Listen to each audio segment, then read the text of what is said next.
My name is Reina. I'm a documentary journalist from Japan who's absolutely addicted to mountain climbing, cold air, steep trails, and that calm feeling above the clouds. It's like a drug to me. Back in the fall of 2017, I set out for the Nyanchentangla Mountains in Tibet, not just for a hike, but for a documentary project that had gone somewhat viral in investigative communities, about an ancient village that supposedly vanished without a trace in 1962. I wasn't alone. I was joined by the people who I thought were just crazy enough to take on this kind of expedition. First, there was Alexei, a Russian climber who's been living in Nepal for years. He's stubborn, full of weird theories, but behind that cold attitude, he's the kind of guy who'd risk his life just to satisfy his curiosity. And then there was Karma, a local guy from Tibet, quiet guy, but incredibly knowledgeable about every corner of the mountain. He said he once joined a military expedition as a kid and nearly died in the same terrain. Our goal sounded simple enough: to find out whether this ancient lost village really existed. The locals called it Dzong Tsho, which in Tibetan means mirror village. The name alone gave me chills. They said it didn't just disappear from the map, but also from people's memories. Anyone who ever entered that place would supposedly see the darkest version of themselves. Some say it's just a myth to scare kids, but others, especially the elders in remote villages, believe it still exists, hidden behind a thick fog that only appears at certain times, and only those who are chosen can find it. When we first asked Karma about the village, his reaction changed instantly. Normally, he was super chatty about wind direction, soil conditions, and local legends. But this time, he went completely silent. His eyes stared into nothing, like he was seeing something far away. After a long pause, he finally spoke. His voice was soft, almost a whisper.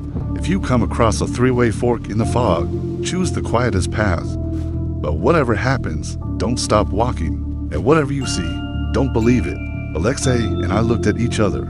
I was confused, but Alexei chuckled and said, "That's just local code for don't ask too many questions, Ray."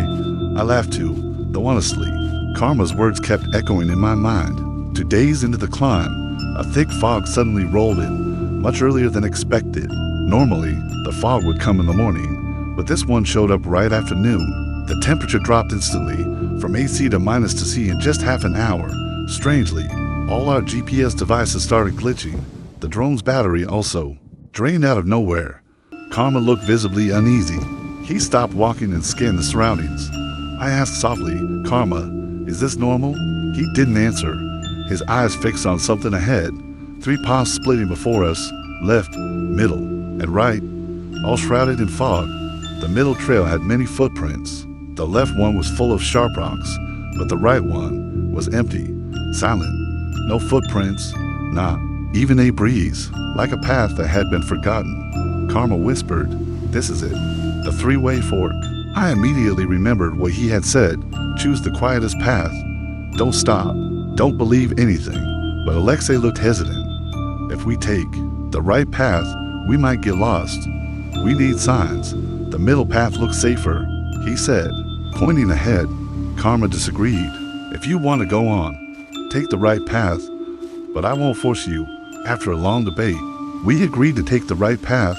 Logically, if the village really did exist and could be found, then the quiet trail was probably the entrance. And the moment we stepped onto that right path, everything started to change. The sky grew darker, even though it was only 3 p.m. The fog thickened to the point where our headlamps could barely cut through 1 meter ahead. Our steps grew heavier, and strangely, we started hearing footsteps behind us. But every time we stopped and looked back, nothing. No one was there. Alexei grumbled, "This place is seriously messed up. My compass keeps spinning." I looked at it. The needle was completely unstable, like the magnetic field underground was broken. Then came a sudden cold gust of wind, and a strange sound echoed faintly, like tiny bells jingling. But the rhythm was too quick. Not cowbells, more like charms or small bells tied to someone's body. I looked at Karma. His face had turned pale. He suddenly told us to move. Faster. Don't look back. Don't ask anything. Just keep going. But my curiosity was burning. A few steps later, I glanced behind, and in the distance, through the fog, I saw a figure, a woman, standing still. Her hair was long, draped in Tibetan prayer flags. She didn't move, but somehow I could feel she was watching me. I instantly froze and turned forward again. My breath was heavy, but I pretended I saw nothing. I knew I had made a mistake. Karma said not to believe anything we see. We kept walking for almost 2 hours without stopping, but something was wrong. The trail never seemed to end. Normally, by now we reached rocky terrain or an open slope, but this one just kept going and going, as if we were walking in circles. I even felt like we passed the same rock twice. We're going in circles. This doesn't make any sense, Alexei whispered. Karma then stopped. He crouched down, grabbed a handful of dirt, and smelled it. This is village soil, he said quietly. I stared at him, confused. You mean, we're close? Asterisk didn't answer, but his face was deadly serious. Then he said, if tonight we see a house, we'll have to decide whether to go in or not. Alexei chuckled briefly. Of course we go in. After coming all this way, how could we turn back? I wasn't so sure. I had felt uneasy ever since that three-way fork in the trail. Something wasn't right. There was a sound, like a whisper in the wind, like someone calling, in a language I didn't recognize, but somehow felt familiar. That's when I realized something I couldn't explain. It felt like the universe was holding its breath. The air was dead, and with every step we took, we were heading toward a place we were never meant to find. Our footsteps slowed not from exhaustion, but from a creeping fear growing quietly inside us. I could see it in Alexei's expression, usually so calm. Now he kept glancing over his shoulder. Karma. He looked like someone praying silently, his lips moving non-stop for the past 20 minutes. Every few steps, he'd touch a small pouch, hanging from his neck, probably some kind of protective charm. The sky had grown truly dark now, not just because of the fog, but the sun had definitely set. The strange part was the temperature. It wasn't the usual cold, it was damp, like the air inside a cave, or a room that's been sealed for decades. Suddenly, Alexei stopped. Look at that, he whispered. Through the thick fog, faint outlines of buildings appeared. Not illusions, not shadows. They were houses, small stone houses lined tightly together, with old wooden roofs and gaping dark windows. A few tattered prayer flags fluttered gently at the ends of narrow alleys. I couldn't believe it. Is this Dzong Tsho? Karma didn't answer. He simply closed his eyes, then knelt and pressed his forehead to the ground. Silence. The wind stopped. The fog hung like a curtain that refused to fully part. We slowly stepped into the village. The atmosphere felt like a living museum. Everything was frozen. No animal sounds, no breeze, no trickling water. Even our footsteps sounded muffled. One house on the left had its door slightly ajar. Alexei and I instinctively walked toward it. Karma tried to pull us back by the arm, but it was too late. The door creaked open wider. Inside, it was pitch black, but there was a distinct smell, like old fabric that had been stored away for decades, and dust. So much dust. Asterisk Alexei turned on the light from the camera he was carrying, and the beam swept across the room. What we saw made our skin crawl. A small dining table with 3 plates still neatly arranged. In the corner, a wooden doll sat in a baby chair, but its eyes looked like they were following us. I took a step back. This can't be real. When was the last time anyone was here? Alexei asked in a half-whisper. Karma replied softly. No one has returned since 1962. We continued walking, following the narrow alley through the village. The buildings on either side of us seemed to peer silently. I felt like there were many eyes watching, but not human eyes, more like memories, remnants, and all of them were staring from behind the windows. We came across a slightly larger building, maybe a meeting hall or the village head's house. On the front door was a strange symbol carved into the wood, a circle, with the shadow of a split face inside it. Beneath the symbol, there was Tibetan writing that Karma translated quietly. This place isn't meant to look outward, but inward. Alexei looked at me and chuckled. Like a mirror, Karma turned his head sharply. Don't say that word. In this place, names hold power. I started to feel dizzy, like the air pressure had changed, or the oxygen suddenly thinned. My ears picked up hissing sounds from all directions, but when I looked around, there was no one there. We entered the building. There was no other choice. The air inside was warmer, but strange. It smelled of old incense and blood, faint, just a trace, but enough to make my stomach turn. In the middle of the room stood a large mirror, cracked, but still whole. And this was the part that made me want to throw up. The reflection in the mirror wasn't us. We saw the same room, but it wasn't empty. In the reflection, 3 figures stood just like us, but distorted. I saw myself, but my skin was pale, my eyes sunken with dark veins, and my mouth smiling with lips torn open to my cheeks. Asterisk, asterisk. I screamed and backed away, but Karma immediately grabbed my shoulder. Don't touch anything. Don't stare too long. Alexei was frozen, his eyes locked onto the mirror. He looked hypnotized. I saw his hands slowly move toward the reflection, but it wasn't him that was moving. It was the figure in the mirror reaching outward. Alexei, step back, Karma shouted. Asterisk, I grabbed Alexei's arm, and at that moment, the mirror shattered, not because it was touched, but as if it exploded from within. The shards didn't fall to the ground, they floated in one by one. They pierced into the walls, forming a pattern, a human face. We stumbled out of the building, gasping for breath, but the village had changed. The sky shifted colors, not dark, but deep red. The mist was gone, and now we could see the village more clearly. But now, there were people, dozens, maybe hundreds. They stood silently in front of the houses. Their faces were pale, their eyes empty, and all of them were staring at us. No sounds, just those stares. Karma trembled. He fell to his knees again. They're not alive. They're not dead. They're reflections of everyone who ever came here and never returned. Alexei tugged my arm. Reina, we have to go. But before we could turn around, one of the figures stepped forward, then another. They began to walk slowly toward us. We ran as fast as we could, but the village felt endless. Every alley, every turn brought us back to the same place, the village chief's house. The broken mirror, the figures chasing us in silence.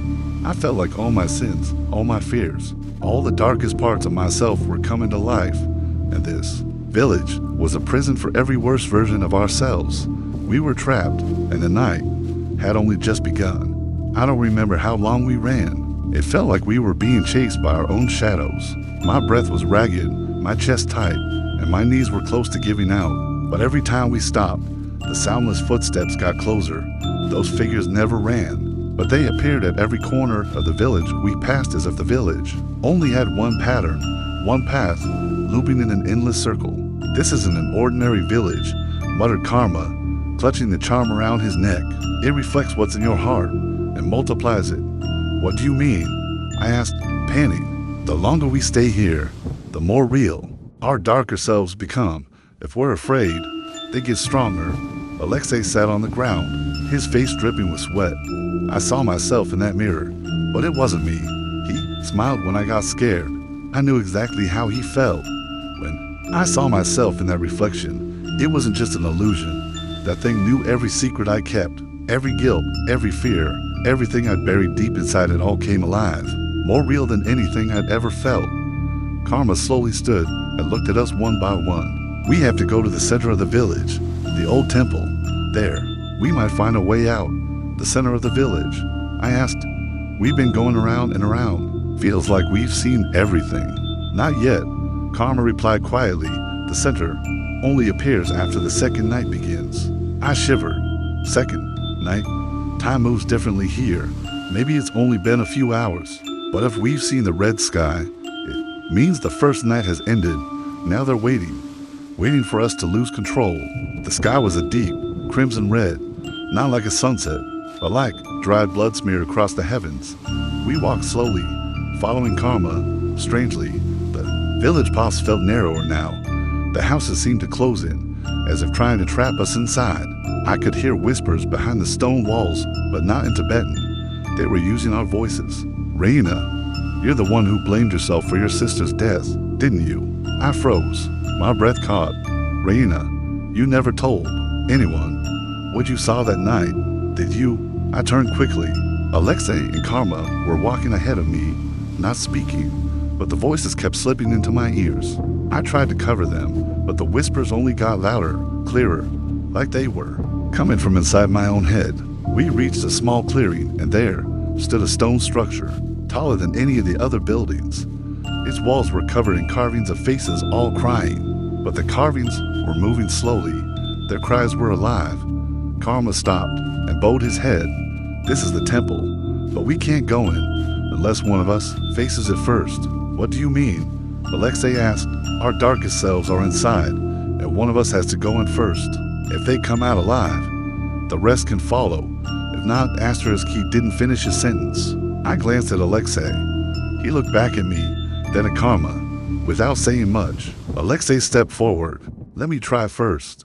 Alexei, don't be reckless, I shouted instinctively. He gave a small smile. I already saw myself in the mirror. Reina, there's no point in running anymore. Maybe this is the only way. He opened the temple door. A cold wind immediately swept across our faces. Darkness, no light at all. But Alexei walked in, and the door shut by itself. We waited outside. 5 minutes, 10 minutes, 20. I was pacing back and forth, my lips trembling. We have to go after him. I panicked. Karma just sat still, eyes closed, as if in prayer. 5 more minutes, and the door opened by itself. But it wasn't Alexei who came out. What stepped out looked like him, but his skin was sunburned, his eyes glowing red, and his smile wide. He walked slowly, stopping right in front of us. Alexei, I asked hesitantly. He just stared at me, then spoke, but the voice wasn't his. It was deep. It sounded like more than one person, speaking from a single mouth. You all are parts of him. Now, we will leave, and you will stay. The figure opened its mouth, and from within his body, a black shadow emerged like thick smoke, but alive. It lunged straight at us. Karma screamed, Reina, run. We ran as far as we could, but the heavy footsteps of the Alexei thing kept following us. There was nowhere to hide, no clear direction. I knew one thing, this wasn't over, because the darkest part of us had been released. We kept running. My breath was ragged, my lungs burning, and the cold air in that village pierced down to my bones. But the worst pain was the sound coming from within Alexei's body, or whatever that thing was now. His footsteps were heavy, but he never lagged behind, always just a few meters away, as if he knew we couldn't run forever. I don't understand anymore. Karma, I was nearly crying as we ran down a narrow alley between stone houses. If this place is a reflection of our darkness, why can they follow us out? Because this village isn't a real place, Karma answered quickly. It's an in-between space.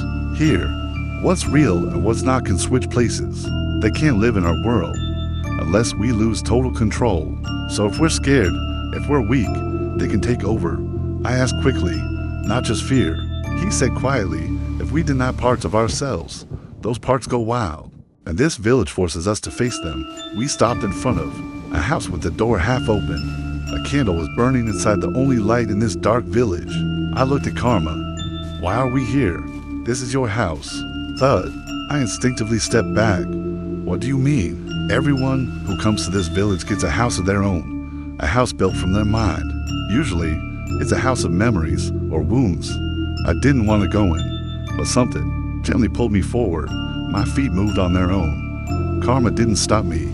If you don't go in now, Reina, your other self will appear on its own, and she might get out first. It felt like something punched my stomach from the inside, but slowly, I pushed the door open and stepped inside. The house was quiet.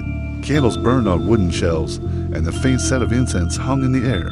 But what made my breath stop was the sound of crying from the room inside. A soft cry, a sound I knew all too well. I walked slowly, and my eyes instantly stung with tears. In the small back room sat a little girl. Her hair was long and straight, her clothes soaked like she had been caught in the rain, and her face was my sister's, Haruna. Asked her as she turned her head, her eyes glowing red. Why did you leave me that night? Oni-chan, my heart nearly stopped. I couldn't move. I called for you. I cried all night. But you didn't come. You chose to leave instead. I took half a step back. This wasn't possible. I didn't know you went outside that night. My voice cracked. I thought you were asleep. I didn't know there was going to be a fire. But the little Haruna stood up, and her eyes turned black. She wasn't my sister anymore. She was the embodiment of my guilt. It wasn't about the fire. You just wanted to get away from that house. You wanted to be free. You wanted to escape all the burden. And now, you're being punished. She stepped slowly toward me. I was just about to scream when suddenly Karma's hand grabbed me and yanked me out of the house. The door slammed shut behind us and vanished completely. I collapsed to the ground, sobbing. "She's not your sister," Karma said softly. "She's your guilt. Don't give it a face." I nodded weakly, but my breathing was still a mess. We got back on our feet and walked aimlessly. I had lost all sense of time. The air was colder now. The wind was howling. The houses around us looked more broken, partially collapsed, as if this village itself was crumbling from within. But then, from behind the debris, came the sound of footsteps again. We turned. It was the Alexei figure again, but now, he wasn't human anymore.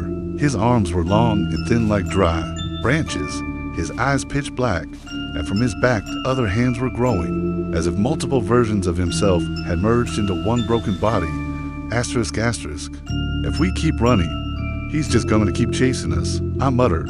Yeah, Karma replied, but we're not ready to face him yet. We have to confuse him first. We need to get to the central mirror of the village. Mirror, asterisk, Karma pointed toward the temple we had just left. There's a ritual chamber inside, and in it, the main mirror. If we can enter the reflection and confront our other selves, we can get out. Confront how? Face them, acknowledge them, and don't be afraid. We returned to the temple, but this time, the door opened on its own as we approached. Inside, flames flickered to life in the oil lamps lining the walls, and at the center of the room stood a massive mirror, nearly 2 meters tall. Its surface wasn't ordinary glass more, like black water, rippling gently. Karma looked at me. "You go first." I stepped forward. In the reflection, I saw myself, but it wasn't me. She smiled strangely. Her eyes were filled with hatred, but what chilled me to the bone was that she was crying while smiling. "You're not me," I whispered. The reflection spoke, "Oh, but I am the part of you you always try to throw away, the part you hide from the world. I'm your fear, your jealousy, your hatred, all the things you pretend you don't have." My hands trembled, but I knew I had to accept all of it. I am afraid. I do get jealous. I've hated the world before, but that's not all of who I am, and I won't let you take over. The reflection screamed, then lunged out of the mirror, trying to attack me, but as I stared into her eyes, she froze, then, shattered into ash dot, I collapsed to the floor, but the mirror began to ripple again. Now it was Karma's turn. He stood before the mirror, but what appeared wasn't his reflection, it was a small child, glaring at him. "Brother," the voice was soft, "why did you leave us during the flood?" Karma fell to his knees. "I'm sorry. I was scared. I couldn't go back to the village. I couldn't save anyone." The child slowly stepped out of the mirror. "I'm not angry. Brother, I just want you to stop hurting yourself." The child hugged Karma and then vanished. The mirror cracked fractures spreading slowly, and from within those cracks, a warm light began to glow, a gentle light, welcoming. But just as we were about to be pulled into it, something grabbed our feet. The deformed version of Alexei burst from the side of the room, roaring like a beast. He seized me, yanking me to the floor. "I'm not done," I screamed.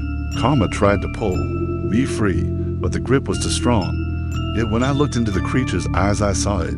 A flicker of Alexei still inside. The pain, the loneliness, the fear, and I knew he was still in there. I threw my arms around the creature. "Alexei, if you could still hear me, you're not them. You're not your fear. You're not your shadow. You're our friend." The monster shrieked, and then its body began to melt and tremble. It collapsed into the ground, and the last thing I heard was a whisper from within it. "Thank you, Reina." We ran toward the final beam of light from the broken mirror, and the moment our bodies entered it, we fell, and everything went dark. When I opened my eyes, we were at the base of the mountain. Fresh air, clear sky, and the GPS in my hand was finally working again, but Alexei was gone. We searched everywhere, but he never came back. On my camera, there was only one video file left that could be played. It showed nothing but fog, and in the background, the sound of Alexei laughing. When I opened my eyes again, the clear blue sky welcomed me. Thin clouds drifted gently, and the mountain breeze brushed my face, but none of that brought me peace, because as I sat up and looked around, I knew instantly we were back at the foot of the mountain. I sat on a pile of large stones. In the distance, I could see the Tibetan grasslands stretch wide, and the soft sound of yak bells echoed faintly. Karma sat not far from me, silent. His face looked completely exhausted, but he knew too. We still weren't safe. Asterisk key didn't make it out. I whispered softly. Karma nodded slowly. Alexei got left behind. I couldn't say anything. My throat felt dry, and tears streamed down my face without warning. Everything felt wrong. We survived, but it felt empty. After a few silent minutes, Karma slowly stood up. Reina, he said gently, I need to tell you something, but you have to promise me you'll stay calm. I turned toward him. What now? He pointed into the distance. Look at the sky. Do you notice anything weird? I looked up. Blue sky, but still, the clouds weren't moving at all. The wind I felt earlier was gone, and the yak bells I heard before, completely silent. Even the birds, nothing. This is an illusion, I whispered. Karma nodded. We're still inside the reflection, but this is the final layer. Mirror Village has one last level, a place that looks exactly like the real world, but it's the cruelest prison of all. A chill ran through my whole body. So we're not really out yet? No. And this is where most people get trapped forever. They think they're home. They think they're safe, but they're still stuck inside their own false version of reality. Suddenly, from the right side, someone came running toward U.S. Reina. I turned fast. I couldn't believe what I was seeing. It was my dad. He came with a big smile and wrapped me in a tight hug. You're okay? Oh my God. We were all so worried. I froze. My whole body trembled. This couldn't be. My dad died when I was in high school, but his hug felt warm. His face was perfect. Even his voice was the same. Dad, I whispered, but Karma pulled me back. That's not your father. My dad, or the thing pretending to be him, looked at Karma with a sharp glare. His smile disappeared. You always ruin everything, Karma.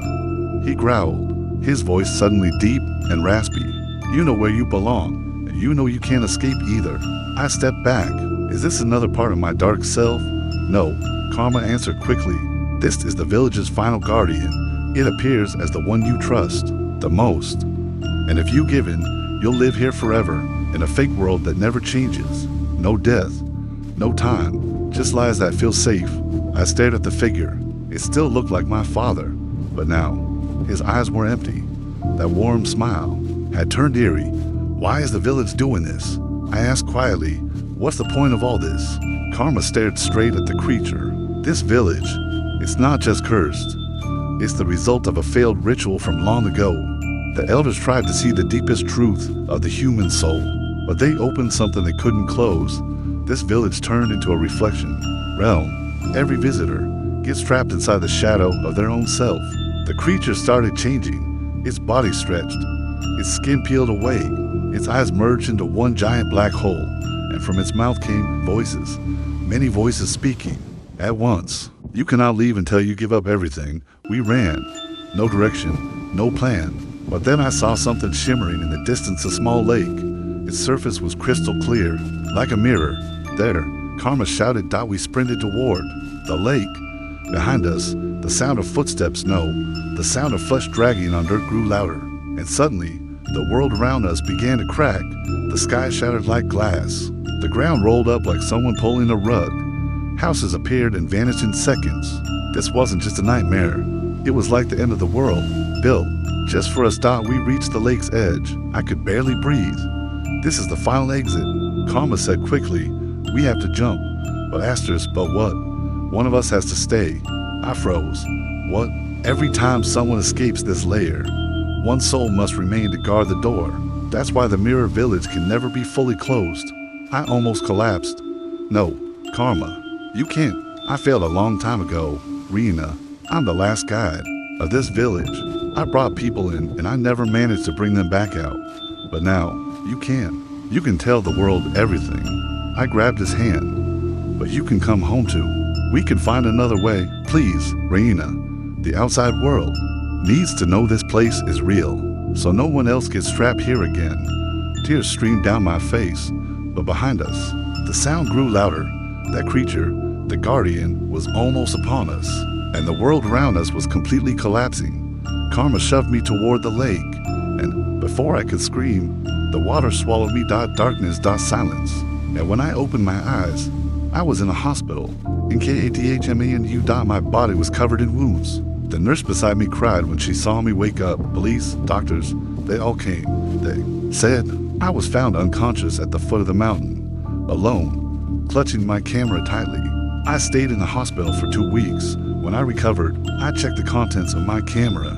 Only one video could be played, a clip of me looking straight into the camera, saying, "If you're watching this, please never look for that village. Don't trust maps, don't trust stories, because the village will find you, not the other way around." Then the video shut off by itself. And since that moment, every night, in the mirror of my room, I always see a shadow standing behind me. It's not me, it's not karma, and it's not Alexei, but a reflection from another world that isn't finished yet. I thought it was all over. I thought that once I escaped the mirror village, my life would return to normal. But I was terribly wrong. 3 months after returning from Tibet, I still couldn't sleep peacefully. Not because of trauma, but because something kept haunting me every night. Not just nightmares, something real. Every night, at exactly 3:14 a.m., I always wake up. Always the same time. Always the same feeling. Like someone is standing in the corner of my room. And every time I look into the mirror, I see myself, but not really me. Asterisk, asterisk. Still had it saved, so I tried calling it, and strangely, someone answered. Asterisk, but it wasn't Karma's voice. The voice was so quiet, like an old person's whisper. But it wasn't in Tibetan or Japanese. No, it was a voice inside my head. Reflections are never closed. It said, "Your shadow isn't done yet." I threw my phone on the floor out of fear. But from that night on, I knew that village wasn't going to let me go so easily. My days got worse. The people around me started to change. My neighbor, who used to be friendly, suddenly began staring at me without a smile. The receptionist at my apartment once said, "Welcome back, Miss Matsuda," even though I had just come down from the elevator, not walked in from outside. Even my work emails started getting strange. One email had no sender, no body, just a single line in the subject field. "You came back, but who left?" I could barely breathe after reading that. I started wondering, was it really me who made it out of that village? Or was it just another version of me that escaped? The camera I carried during the expedition was still locked away in my closet. I hadn't touched it since everything happened. But one night, I woke up at 3 a.m. and saw the camera turn on by itself.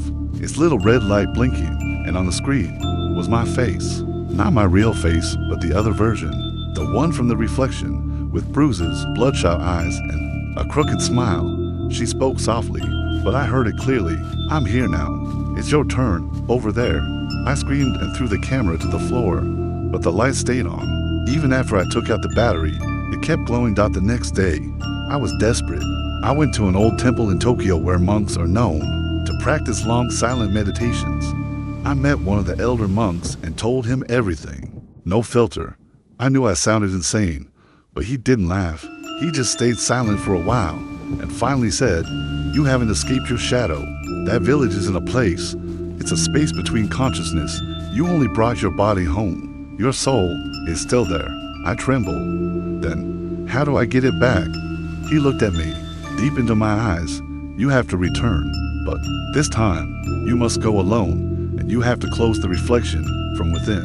I remember exactly how it felt the first time I stepped into Dzong Tsho, the thick mist, the scent of cold soil, the distant rumble that felt like it came from deep beneath the earth. But this time, the fear was magnified 100-fold. But I knew I had to go back. And yes, I really did return to Tibet, alone, that night. For the last time, I entered the same forest. The mist came down instantly. Everything felt familiar, but also completely foreign. And finally, I stood again before the old stone gate, covered in moss, the Tibetan carvings barely visible. But this time, there was no karma, no Alexei, no one, just me. And my shadow died as I stepped inside. Everything went completely black. But I wasn't alone, because at the end of the corridor, I could see a figure me, the other version smiling, holding a round mirror. And she said, "You finally came back. But now, which one of us is the reflection? Asterisk."